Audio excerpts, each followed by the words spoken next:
Welcome to Coffee Talk. I am your host, Mashuma Saba, M. Saba, and this is our Cultural Variety Podcast. Stay tuned.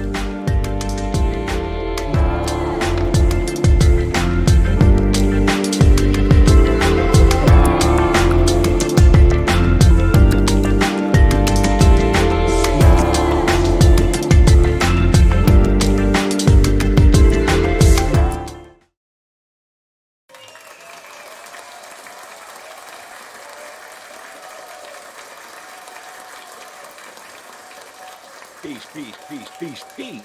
And welcome to Coffee Talk Podcast, the Cultural Variety Podcast Show. And I am your host, Mashuma Saba, M. Saba. And it's our Cultural Variety Podcast Show. How y'all doing today? How are you doing today? Today is May 3rd, 2023. And in the Twin Cities, we finally reached 68 degrees. And it felt like 68 degrees. I mean, you know how they do it. They'll tell you it's going to be a certain degrees. And it's cold in the mug outside. You know what I'm talking about? But yeah, it actually was a nice 68 degrees today here in the Twin Cities. And I just want to say this before we begin. I'm happy to be back. We are still under construction, though, as far as getting ready for our spring shows. As some of our viewers and followers know, we are preparing for the spring season because it ain't quite spring yet up north. You know what I mean? I know some of y'all around the country and other regions are like, spring? Shit, it's been 70, 80, 90 degrees last month. Well, in Minnesota, we got bipolar weather. So, we're just now reaching 68 degrees. I mean, it was crazy today. There were so many people out driving. Everybody was having a good time. A lot of people was at the car wash, the park. Their normal, typical spring, good weather thing. You know what I'm saying? But yeah, I'm so happy to be here today. Thank you for tuning in here to Coffee Talk Podcast, the Cultural Variety Podcast Show. Tonight is our Wednesday night sports night. That's right. It's our Wednesday night sports night. So let me tell you about it. We're not like your typical sports show. We don't care about who won or lost. We like to talk about the different intricacies that goes on behind the scenes in the world of sports.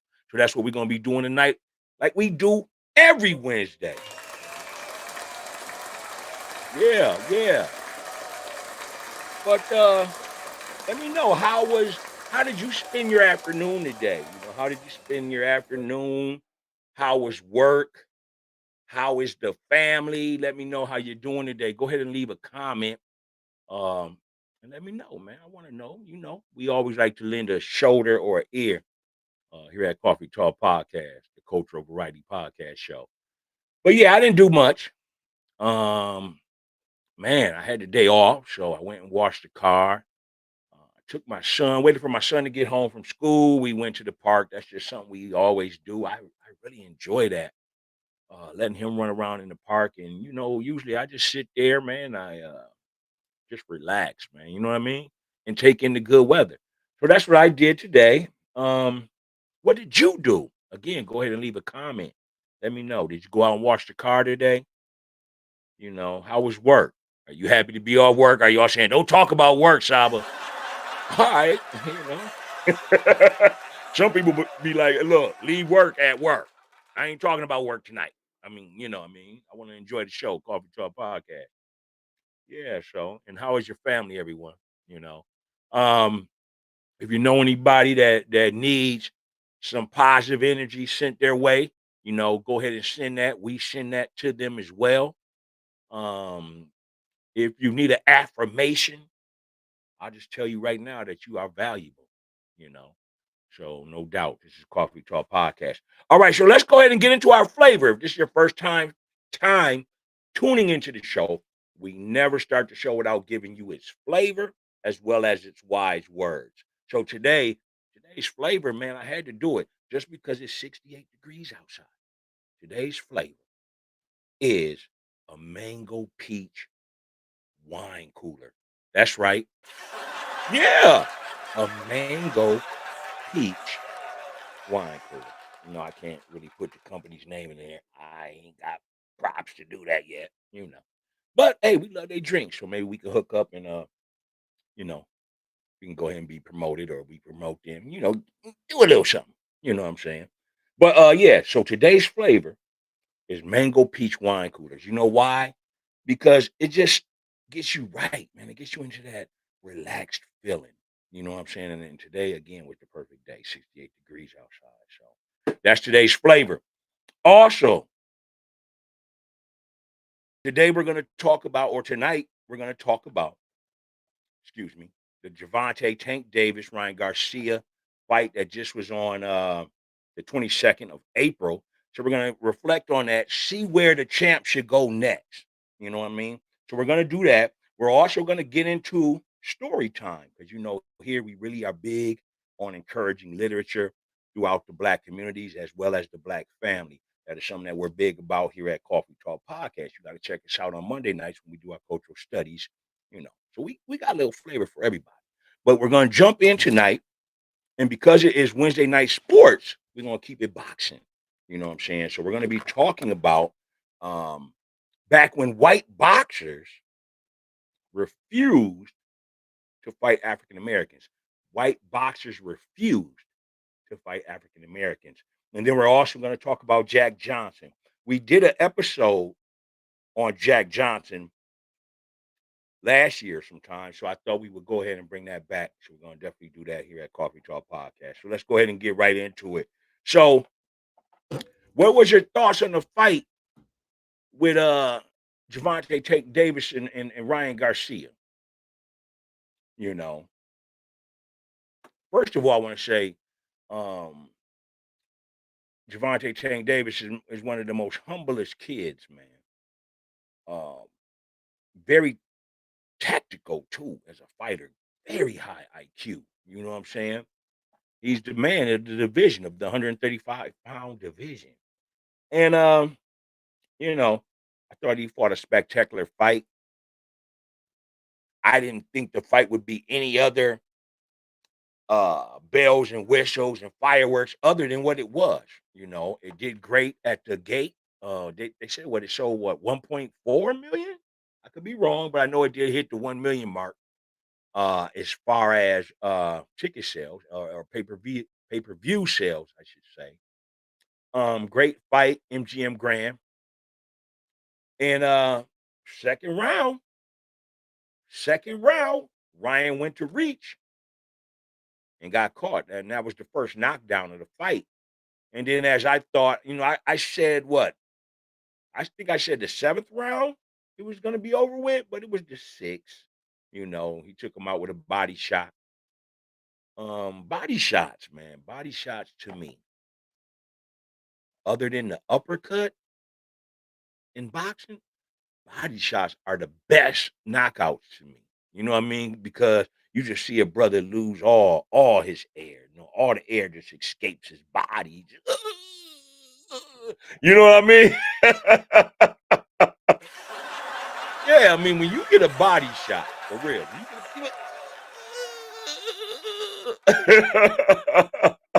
hey, you know what's funny about it is Oscar De La Hoya, who promoted Ryan Garcia, both took body shots by my two favorite fighters, by the way. Yep.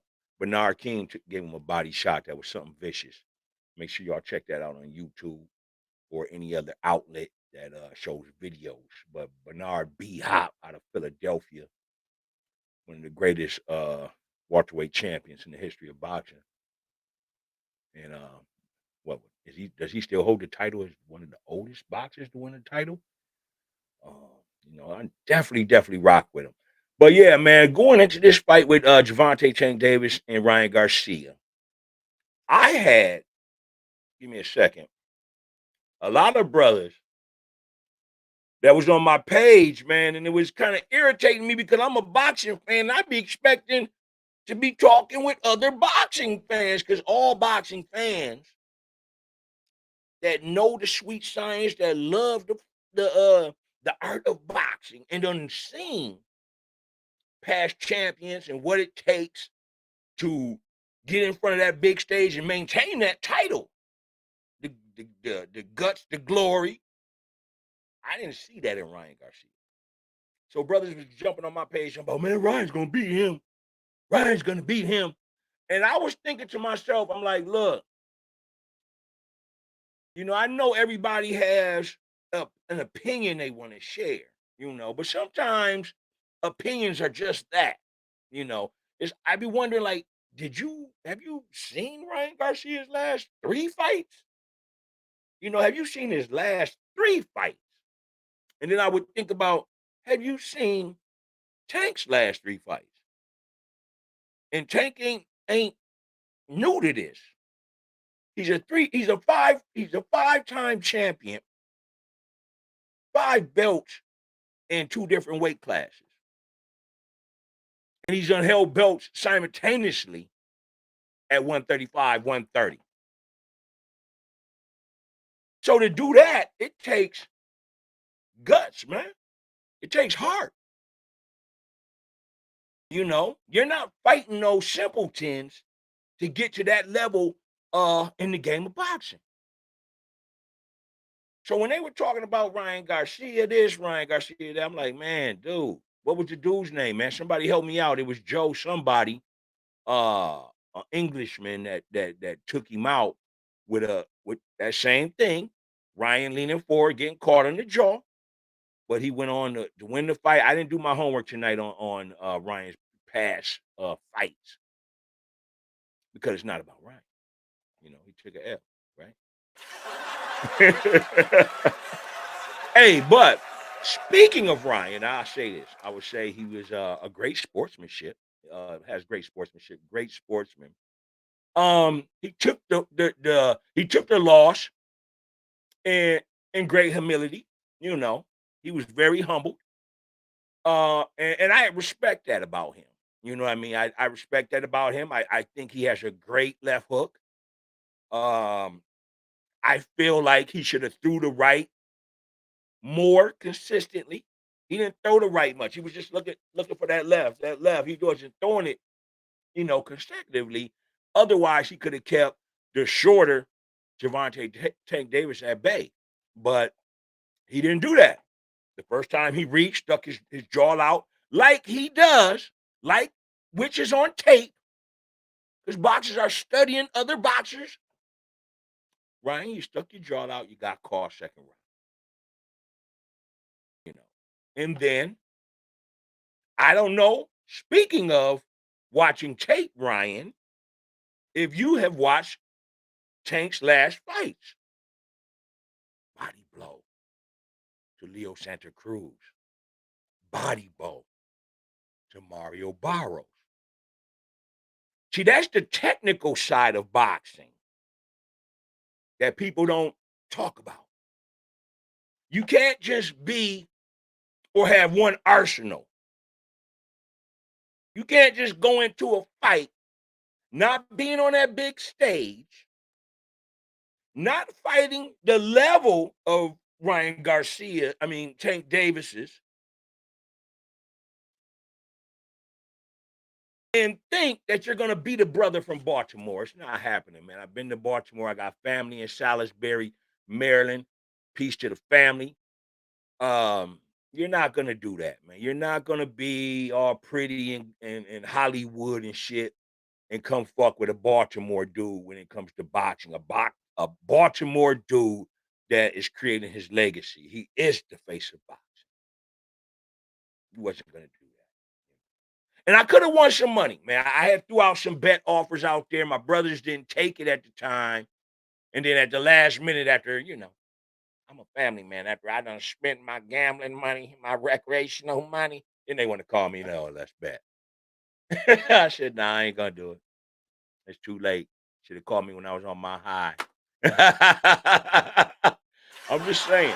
Let me go over here to the chats, man. Let me see what the people talking about. Hey, what's up, Marlon? Peace to you, King. Thank you for supporting the show, man. I really appreciate you, man. I really do. What you on? You relaxed, man? man, you deserve it, man. You're doing everything as far as with kids in the community, man, and I really respect that. I tell you that all the time. I love you. You know that. Leo, brother Leo, what's up, man? Coffee Talk is wondering when you're gonna come back, man, and check us out, man.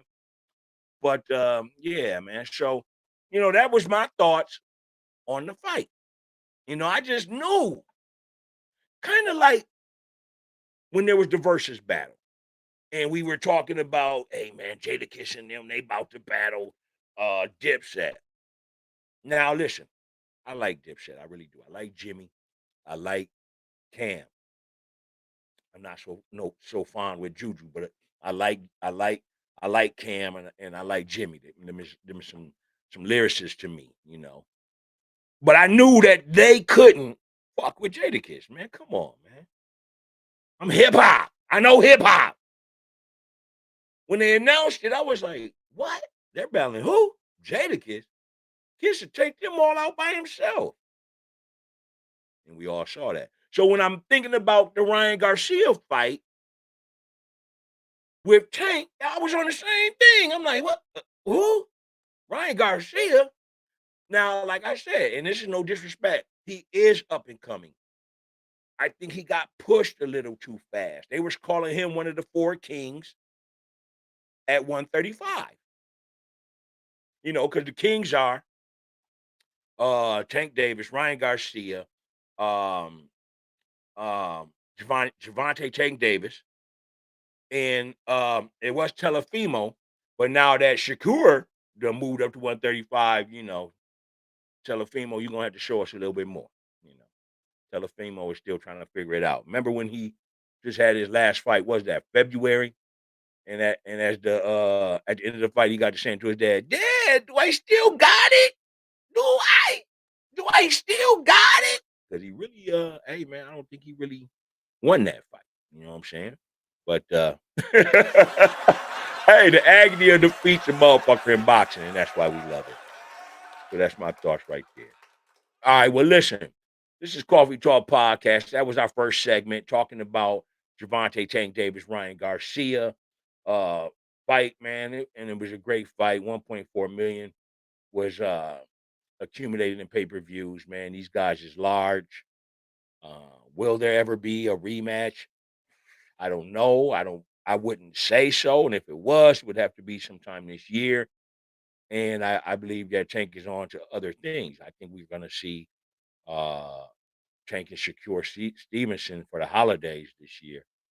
They both want to make that bread, and that would be a big, major pay-per-view sellout. You know what I mean? But listen, that was our segment. I'm gonna go ahead and get ready to hit y'all with a 30-second commercial break. You know why? So y'all can go ahead and get y'all's flavor in. Go ahead and pour yourself some wine, some water, a wine cooler, some beer, a smoothie, coffee. Do what you do. But welcome. Make yourself comfortable here at Coffee Talk Podcast, Cultural Variety Podcast Show. All right, so I'm gonna hit y'all with a 30-second commercial break. And when I get back, we're going to go ahead and discuss the story. This is a very short story about white boxers refusing to fight African Americans. And then we're also going to discuss Jack Johnson. So if you got another 5 to 7 minutes to kick it with us here at Coffee Talk Podcast, stay with us. Show's almost over, but it gets better later, baby. Right? All right, I'll see you all in about 30 seconds.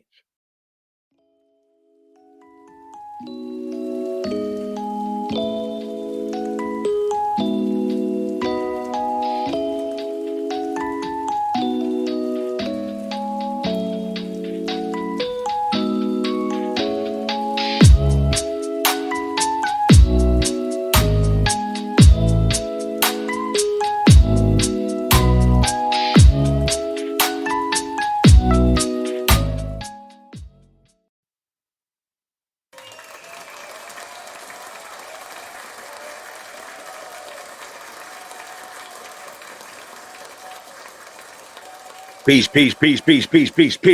And welcome to Coffee Talk Podcast, the Cultural Variety Podcast Show. And as you already know, I am your host, Mashuma Saba M.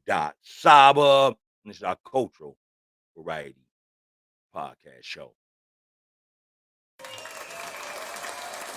All right, listen. I had got a call that we didn't give you the wise words. So we're definitely going to give you the wise words before we go into the story. I guess I got a little carried away as I was talking about the fight, man. I love boxing, man. Hey, you know what it is. I love boxing. All right, so today's wise words, and if I did already give you the wise words, I'm going to give it to you again, but I don't recall that I did. But today's wise words is from a great poet that we all know.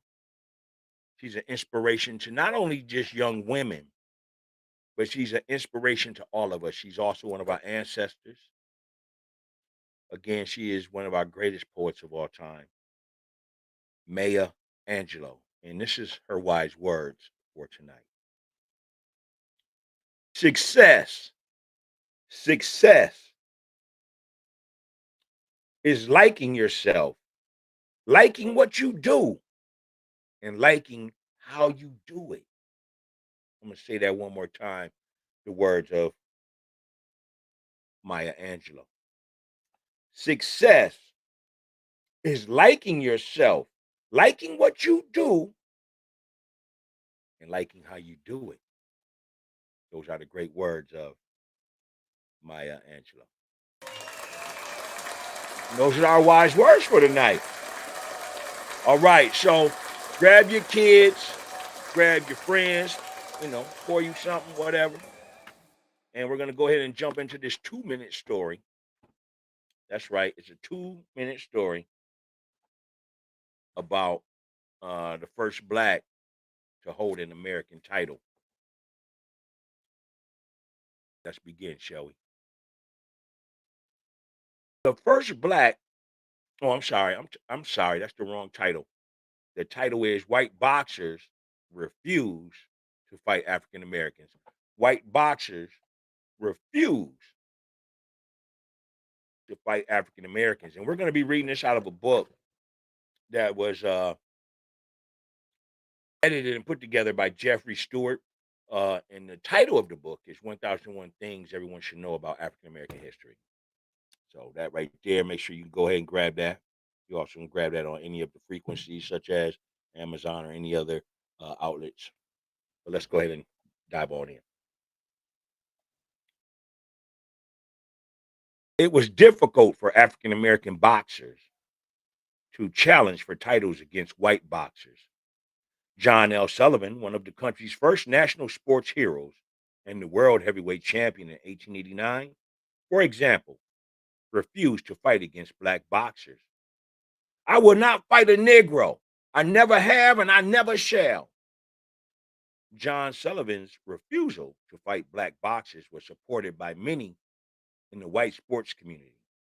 Charles Dana, an influential sports editing writer for the New York Sun, decided or decried the rise of African Americans in boxing and warned that unless others followed Sullivan's example, blacks would soon dominate the sport. So we can't have that.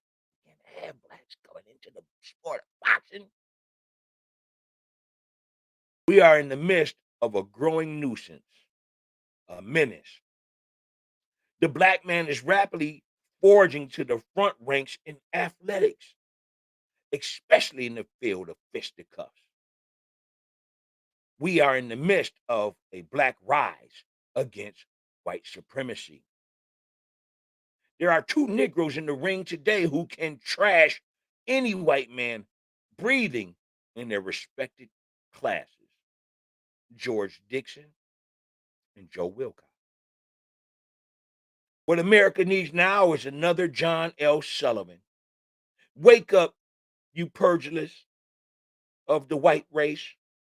Are you going to permit yourself to be passed by the black race?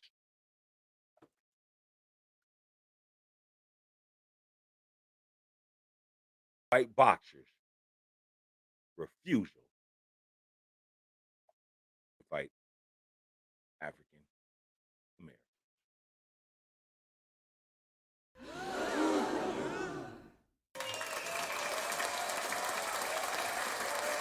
All right, all right, all right. So, what is your thoughts on that, man? What is your thoughts? Does any of that pertain to today? When we talk about boxing, do you feel like I mean, because there are some white champions, I mean, I was surprised when I first saw the Klitschko brothers. And I mean, these dudes are humongous, man. I mean, the Klitschko boys are like 6'7", 6'8", man. And at the time, Lennox was 6'7", 6'8". Um, I forgot Buster Douglas. What was he? 6'5", 6'6"? During that tail end of the heavyweight division and in that time period, you start to see the taller boxers still. Larry Holmes, another one of them. Ali, you know. But I didn't recall seeing the dominance of the white European boxer, the tall, strong, heavy boxer that can just lean on you and just lean on you and wear you out. Until I saw the Klitschko brothers, and now we see a heavyweight champion, undisputed heavyweight champion, um, Tyson Fury. How do y'all feel about that? How do you feel about Tyson Fury? Go ahead and leave a comment in the box.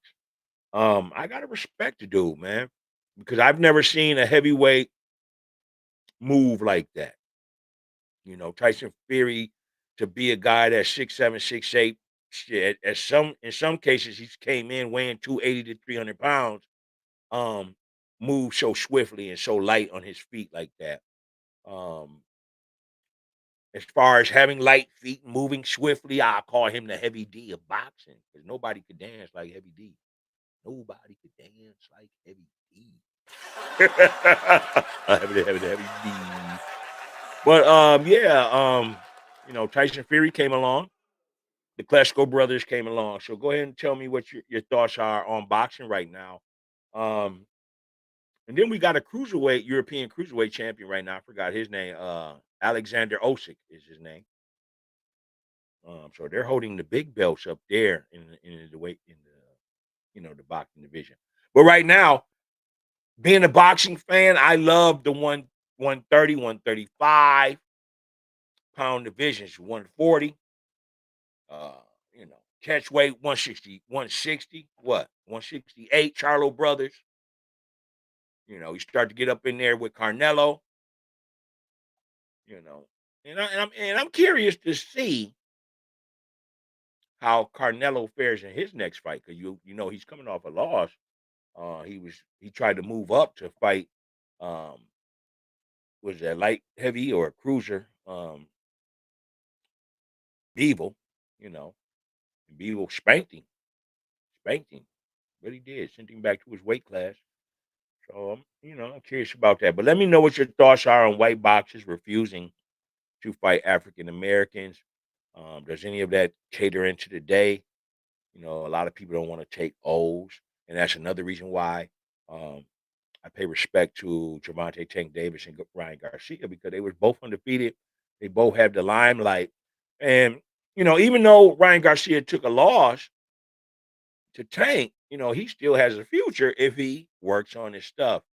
Um, One of the things I do want to say about that, just before we leave this on and go to the last segment of the show, it was quite interesting that after the defeat of Ryan Garcia, right, to Tank Davis,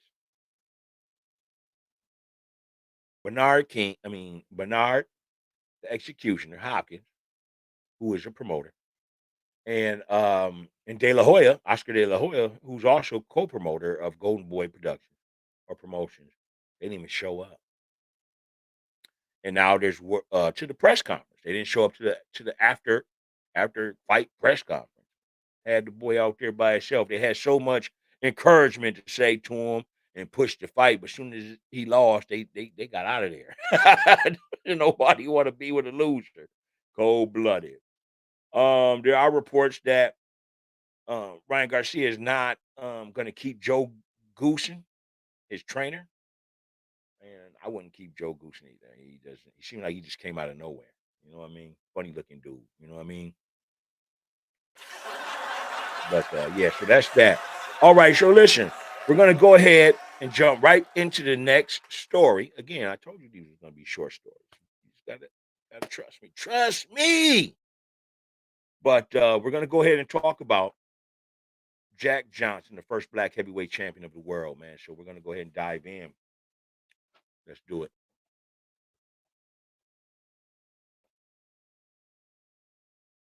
John Arthur Jack Johnson, born in Galveston, Texas in 1878, sought adventure from an early age.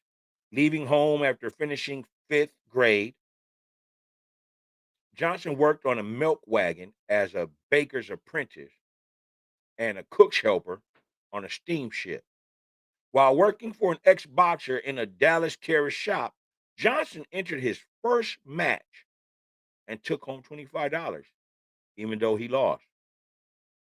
For the next several years, Johnson traveled the country entering matches, participating in battle royals, and serving as a sparring partner for better fighters. On February 3rd, 1903, Johnson took the Negro heavyweight crown from Denver Ed Martin.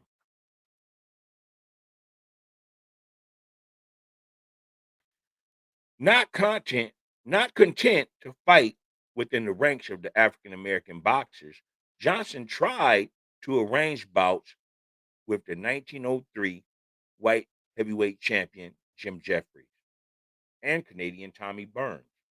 Burns drew the color line and refused a match, but Johnson followed him to England, France, and Australia, publicly demanding he fight. You better fight me, sucker. I'm coming to get you, sucker. And Mr. Peasville.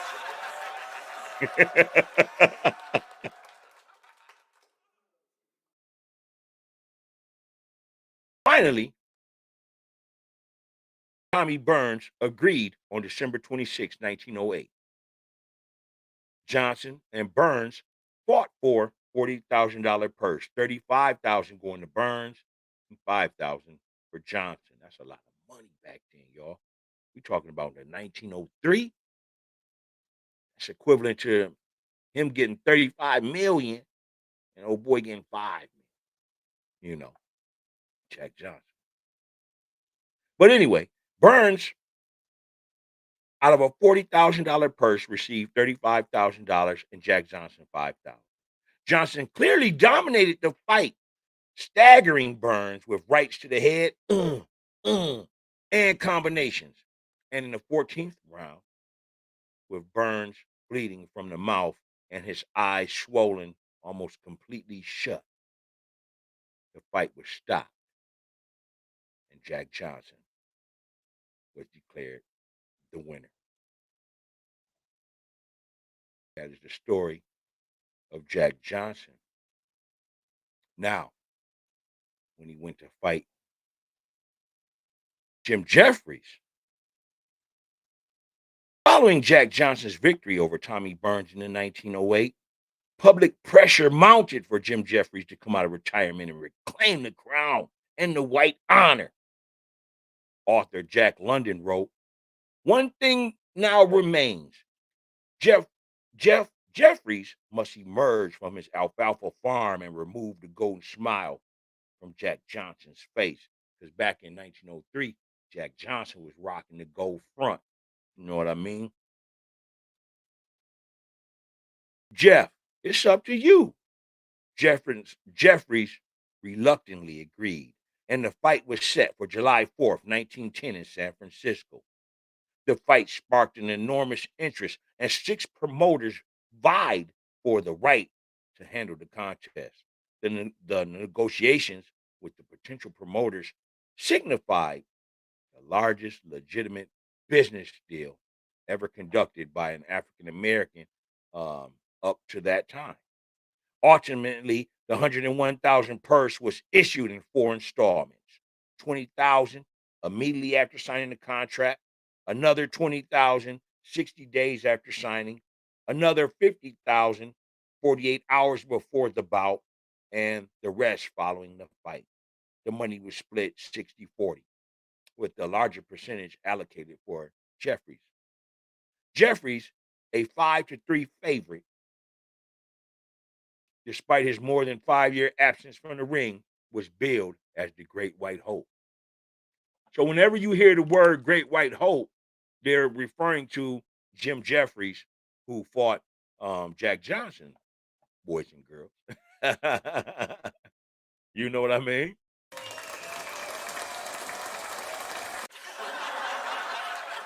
But throughout the match, Johnson, the Great White Hope, or I'm sorry, throughout the fight, Johnson easily outboxed Jeffries, the Great White Hope, and verbally taunted him with remarks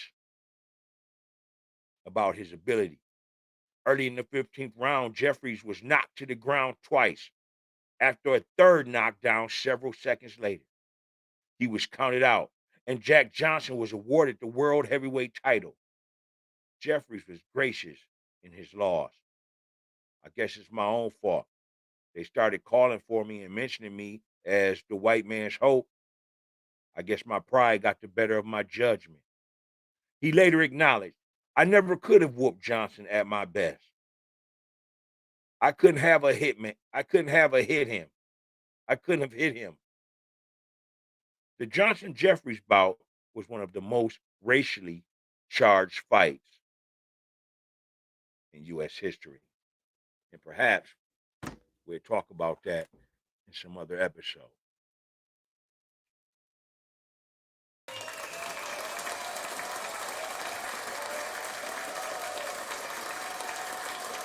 So what's your thoughts on that? What's your thought on, again, on white boxers refusing to fight African Americans? And does any of that resonate for today in the world of boxing? And as well as what do what did Jack Johnson's accomplishments of being the first African American champion, you know,